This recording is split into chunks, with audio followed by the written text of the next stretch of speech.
ગોંડલમાં વીજપોલને લઈને ખેડૂતોની રેલીમાં આપ નેતાઓ જોડાતા રાજકીય ગરમાવો આવ્યો છે। રેલીમાં આપ નેતા જિગીશા પટેલ જોડાતા વિવાદ સર્જાયો।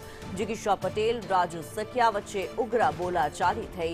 ખેડૂતોના સમર્થનમાં રેલીમાં જોડાઈશું તેવું જિગીશા પટેલનું કહેવું હતું। જિગીશા કોંગ્રેસમાં ચૂંટણી લડ્યા હતા તેવું રાજુ સખિયાએ કહ્યું। વિવાદ થતા જિગીશા પટેલ રેલી છોડી રવાના થયા। ગોંડલમાં ખેડૂતોની વીજપોલ રેલીમાં આપ નેતા જોડાતા રાજકીય ગરમાવો આવ્યો।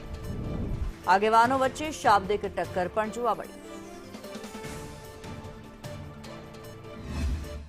મુદ્દો એવો છે કે જેટકોની લાઈન આવે છે, કાલાવાડથી ગેલા સોમનાથ સુધીની જેટકોની લાઈન આવે છે, ગુજરાત ગવર્મેન્ટની લાઈન। એટલે મારે પહેલા તો ગવર્મેન્ટને એ પૂછવું છે કે કાલાવાડમાં અથવા તો ગેલા સોમનાથમાં તમારો એવો કયો પ્રોજેક્ટ ચાલે છે કે ત્યાંથી તમે વીજળી ઉત્પન્ન કરી અને આ તાર માધ્યમથી તમે એ વીજળીને ટ્રાન્સફર કરવા માંગો છો।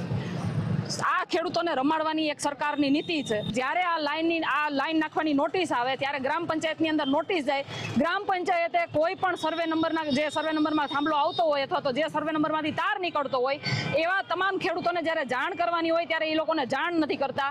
સમય વાંધા અરજીનો સમય વયો જાય એના પછી ખેડૂતોના ખેતરમાં જ્યારે થાંભલો ખોડવામાં આવે ત્યારે ખેડૂતોને ખબર પડે કે મારા ખેતરમાં થાંભલો ખોડવામાં આવ્યો છે અને કહેવામાં આવે છે કે તમારા ખેતરમાં સર્વે થઈ ગયું ભાઈ।